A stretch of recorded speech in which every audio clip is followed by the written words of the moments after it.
يا أيها الذين آمنوا اذكروا نعمة الله عليكم السلام علیکم ورحمۃ اللہ وبرکاتہ۔ الحمد للہ رب العالمین والصلاۃ والسلام علی اشرف الانبیاء والمرسلین، اما بعد۔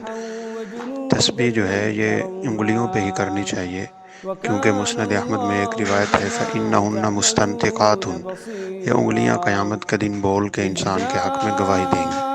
تو بہتر اور افضل عمل یہ ہے کہ انگلیوں پہ کیا جائے۔ البتہ تسبیح پہ پڑھنا جائز ہے، اگرچہ بعض علماء نے اس میں سختی کی ہے، لیکن ظاہراً اس پہ سختی نہیں ہے قرآن و سنت کی روشنی میں۔ البتہ اتنا ضرور ہوتا ہے کہ بعض دفعہ تسبیح یعنی دانوں پہ کرنے والا وہ حضور قلبی سے کام نہیں لے رہا ہوتا، انگلیوں کا تعلق ہوتا ہے بدن کے ساتھ، اور بالخصوص کہتے ہیں یعنی تسبیح والی جو انگلی ہوتی ہے شہادت والی، اس کا تعلق دل کے ساتھ ہوتا ہے، تو اس میں حضور قلبی رہتی ہے۔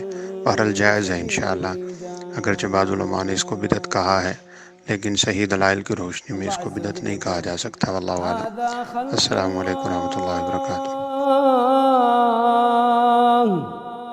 فأروني ماذا خلق الذين من